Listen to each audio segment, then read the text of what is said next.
चलत कुण्डलं भ्रू सुनेत्रं विशालं प्रसन्नाननं नीलकण्ठं दयालं मृगाधीशचर्मां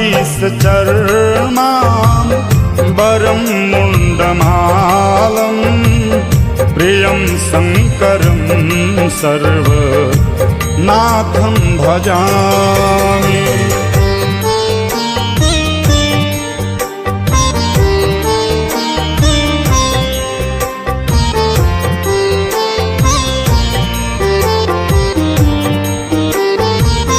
प्रचण्डं प्रकृष्टं प्रगल्भं परेशम् अखण्डं अजं भानु कोटिप्रकाशम्